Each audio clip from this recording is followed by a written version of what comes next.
আসসালামু আলাইকুম, সবাইকে স্বাগত জানাই এখনকার এই বিশ্লেষণে। সাংবাদিক ইলিয়াস হোসেন এবং মেজর ডালিমের কথা নিয়ে আজকের আলোচনা হবে। অত্যন্ত সম্মানীয় একজন ব্যক্তি। 1975 সালের 15 আগস্টের যে অগ্রগামী একজন সৈনিক বলা চলে, যার গল্প মানুষ শুনত রূপকথার মতো, কিন্তু সেই রূপকথার ডালিম কুমারের মতন হাজির হলেন। আমরা জানলাম অনেক ইতিহাস, পুরা 53 বছরের যে উল্টাপাল্টা ভাঙাচোরা মুক্তিযুদ্ধের ইতিহাস, গাল গল্প, গাঁজাখুরি গল্প আমাদেরকে শোনানো হতো। সে সকল গল্পকে উড়িয়ে দিয়ে রূপকথার নায়ক ডালিম কুমারের মতো করে মেজর ডালিম তিনি এক দারুণ বক্তব্য রাখলেন। 2 ঘন্টারও অধিক সময়ের এই সরাসরি লাইভ অনুষ্ঠানটি দেখেছেন 8 লক্ষেরও বেশি মানুষ। সেখানে নানান প্রতিক্রিয়া দেখেছি আমরা। মূলত বাংলা ভাষায় এই কন্টেন্টটি অর্থাৎ লাইভে এতজন যুক্ত হওয়া ইউটিউবে এটিই প্রথম। এছাড়া অন্যান্য ভাষায় কিছুটা রেকর্ড আছে, তবে বাংলা ভাষায় এটিই সর্বোচ্চ রেকর্ড। তো এমন একটি শোর আয়োজন করেছেন সাংবাদিক ইলিয়াস।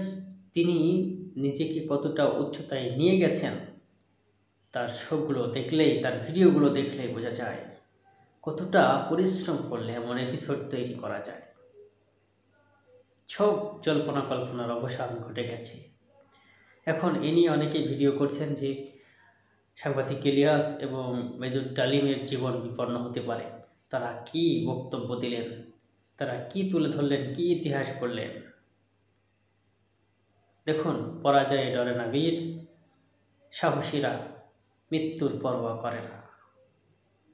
হ্যাঁ, সাংবাদিক ইলিয়াস হোসেন, কনক সরোয়ার, পিনাকি ভট্টাচার্য, এরা হচ্ছে বাংলাদেশের সূর্য সন্তান। বর্তমানে বিগত 15টি বছর শুধু লড়াই করেনি, অন্তর্বর্তীকালীন সরকার ক্ষমতার মসনদে বসার পরপরও তাদের ভুল ত্রুটি শুধরে দেওয়া, নানান দিক নির্দেশনামূলক কথাবার্তা একের পর এক বলে যাচ্ছেন বা বলে চলেছেন।